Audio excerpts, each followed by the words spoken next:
as a painter, my approach to each canvas is deliberate in one way, but very unconscious. Like, you know, I took a walk in the big blizzard of this morning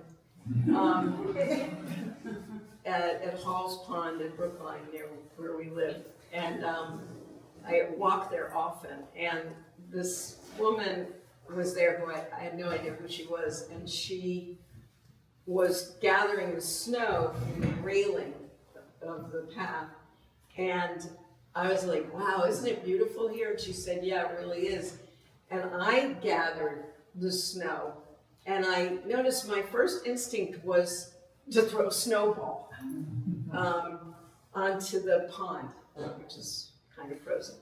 And I look over, and she sort of laughed, and then I look over, and she's building a miniature snowman, or snow person. And I thought, two completely different instincts of what to do in that moment. And I think Phyllis is more apt to build the snowman, and I am more apt to throw the paint, kind of thing. And sometimes literally, but I work like there's layers. I look at what paint I put down, and then I respond to it. So it's a conversation between me and the canvas. And some of them take months to do, and some of them happen pretty quickly. Yeah. So I work very unconsciously. I don't have a set idea of what I'm doing with a bunch of objects at all. I just take things that, you know, and every time I come into my studio and look at the stuff that I have and open, you know, bins and drawers, like things pop out, oh my God, this is amazing. You know, so I'm always discovering something new, even in my studio. Even though you put it there. Even though I put it there, Yeah. right, and it's exciting. And it's not really, there's no real rhyme or reason. I do keep things maybe categorized according to when I got them, you know, as maybe groups or something, but I don't categorize them as in colors or forms or anything like that. So I open, you know, bins and I'm surprised, and then I take a bunch of stuff and I'll put it together and I'll put it together and I'll take it apart and I'll put it together again and I'll start something else with another piece and I'll take something from there. So it's this kind of free form thing, and I'm never really quite sure exactly when something is done, and it's kind of very organic. And in fact, I asked Debra a lot, what do you think, is this finished? You know, and sometimes she'll say, stop, you know, like just stop, right? And sometimes she'll say, no, it's not finished, you know, definitely not finished. All of this, most of this work is very, very recent for both of us. And so in that way, that really says to me, it's like we're like getting the flow of each other, you know. So as we're doing the work and looking at each other's work, and we started to go, oh yeah, oh look, this is similarities to that, or this is, you know, the colors are interesting here. Like, you know, I mean, Deb threw away, this is one of my favorite pieces that I don't think I would do anything else to, where I opened the garbage and she had thrown away all these oil tubes, used up oil tubes. And I'm like, what?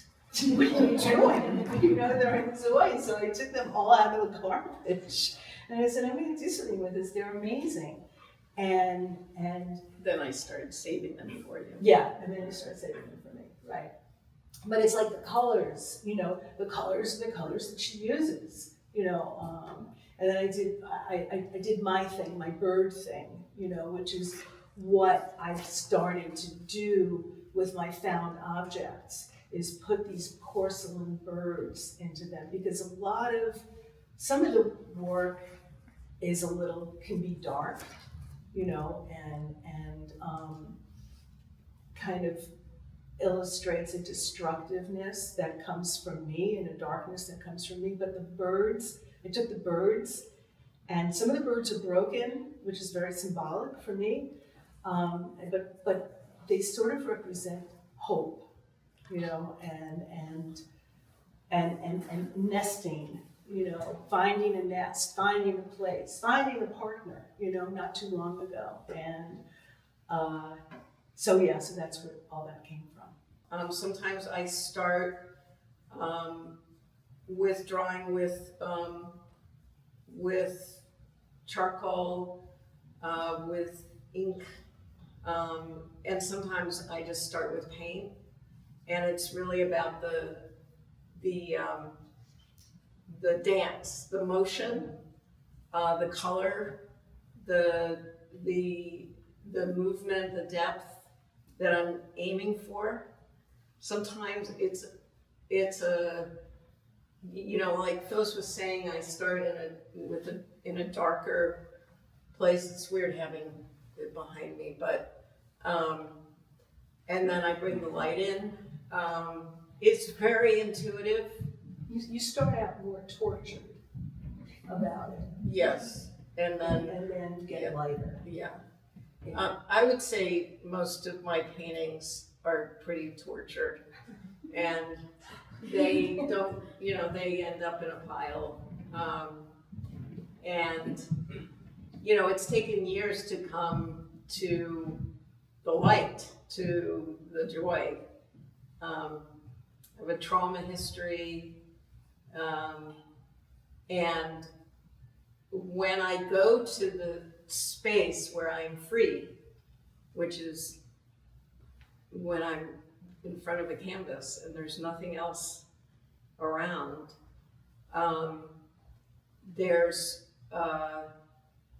it's a mixed bag. So I'm open, it opens me up, and lots of different things come out. And so I give myself permission to let them come out.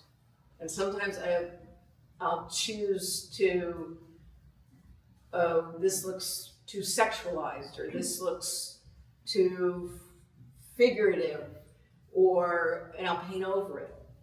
If it's starting to look too much like something I might want to hide, sometimes I'll paint over it. Or I'll see, if I'm feeling less vulnerable, I'll see where it takes me. So I don't know how else to describe how they work. They come from a dark place, but I know they're not dark in and of themselves. There is my humor that goes into them, but the place where it's like discovering these materials, these things that have been discarded, these broken things. And there's a quote that I just came across that I want to just read, because it's very much, it's a quote by Jack Lerner, an artist. She said, "In silent ways, materials tell their stories. What I do in all the works is create a place for things that don't have one." So that's very much speaks to me. I feel like I'm taking these things and creating a place for them, doing something with them, making a home, putting them together with things they would never be together with, where they were lost, which is kind of, right, which is sort of how I felt, as a child, and so that's reflective. But then there's the other stuff that comes through, there's the humor, the thing that kept me going, and the optimism, because I do have optimism. I think I'm a little more optimistic than you are.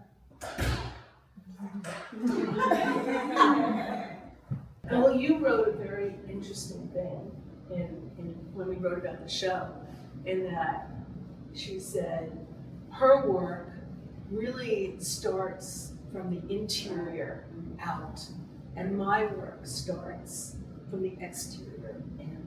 Yeah. So it's very, that's the way we're different. The approach of it. But we end up in similar places. Or not even similar places that speak to each other in some way. I'm very sort of traditional in that I feel up to this point like I need a canvas, I need a rectangle or square, and I want to use oil paints. And I used to use acrylic and all sorts of other things, collage and all sorts of other things. But I really want to teach myself how to work within that framework. The traditional framework, I don't know what's tradition anymore, and because there's so much to learn about oil painting. So if I jump around, which has been my tendency in life, I don't learn as much. I can relate to that lesson. I don't limit myself when it comes to color. I'm not following any color rules. I know them, and then I say, screw them, honestly. Sometimes it works, sometimes it doesn't. What surprised me is the relationship that came out in our work, relationship together, that was so nonverbal. That had nothing to do with anything we were saying to each other verbally at all. So it was almost like, like complexity theory. I started reading about complexity theory. You just have systems, open systems, just kind of, loop on each other. And it's almost like we're in this system, when we're in the studio, like looping back and forth without even communicating. It's almost like an energy happens. And maybe that's very woo-woo, but it's sort of how I am, That's how I explain it. That's what's so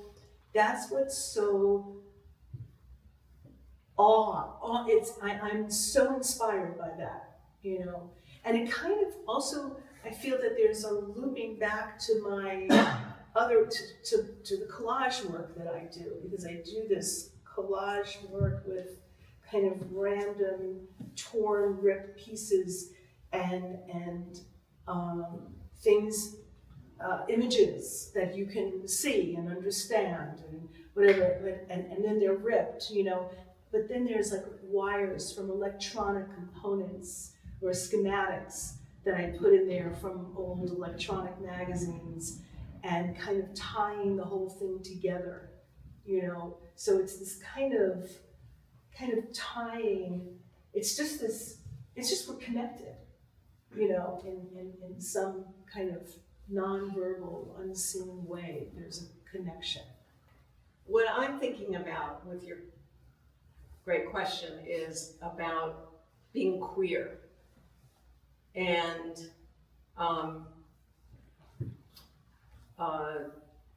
to artists, to women, to lesbians, whatever the name is, to non-binary humans, coming together, our worlds coming together at this point in our lives, where we've both chosen to dedicate most of our time after raising kids and whatever, to create, to make. And when we first met, a lot of our connection, there were several ways in which we connected, but one of the major ones was around how we saw the world visually and otherwise. And I think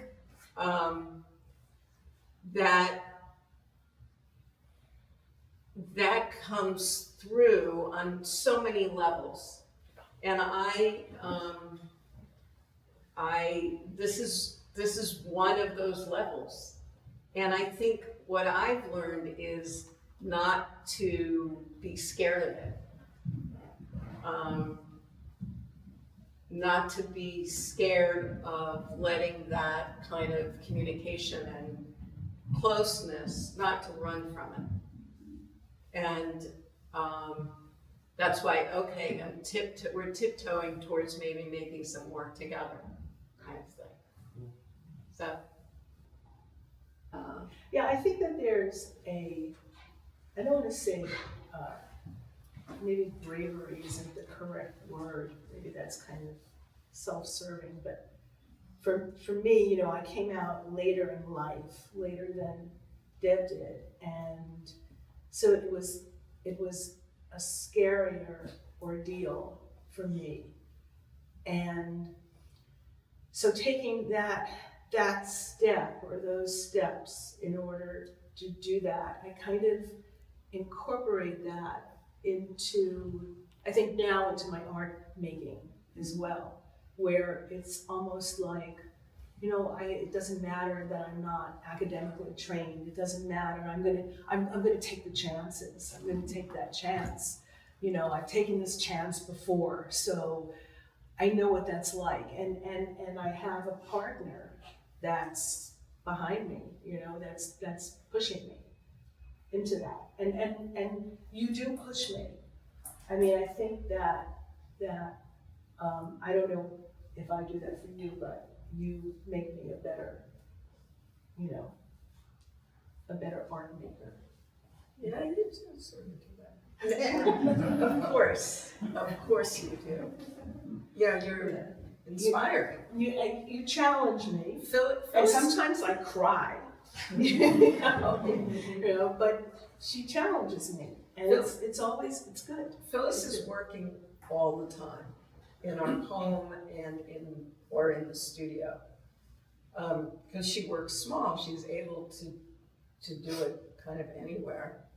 And she does literally work all the time. And so I feel like a slouch because I am only painting in the studio, drawing a little, but really going there is when I make. And our inspiration is different. I do a lot of caretaking in my life. I do a lot of other things, and then come to my studio. Phyllis is just a machine. I tend to be obsessive. My life, a little obsessive compulsive. So if I start to do something, it's like I've got to keep doing it. And then that goes to something else and something